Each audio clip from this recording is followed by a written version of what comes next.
Nakikita mo raw yung mga kamag-anak mong namatay kapag malapit ka ng kunin ni kamatayan. Ganito yung nangyari sa tatay ng kaibigan ko. At hindi lang siya basta-bastang nagpakita.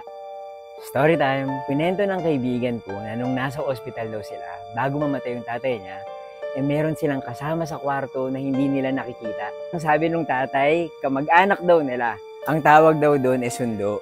Sinusundo yung taong malapit ng mamatay at isasama papunta sa kabilang buhay. Andun lang siya, nagbabantay. At pag aalis na siya, isasama niya yung kaluluwa nung naghihingalong pasyente. Bawat gabi sa ospital, bumubulong yung kaibigan ko. Huwag ka munang aalis. Sinasama niya pagkatapos ng dasal.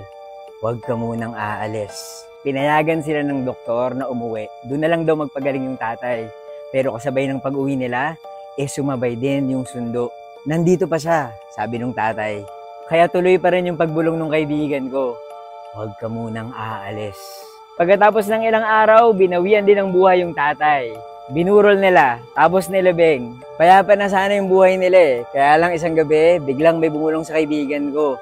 Yung espiritu nung sumusundo sa tatay niya. At ang sabi niya, umalis na yung tatay mo. Pero ako, nandito pa rin. Sabi mo kasi wag akong aalis eh. Ako nga pala si Buji at mahilig ako mag-story time. Kung nagustuhan niyo yung kwento ko, i-follow niyo na ako.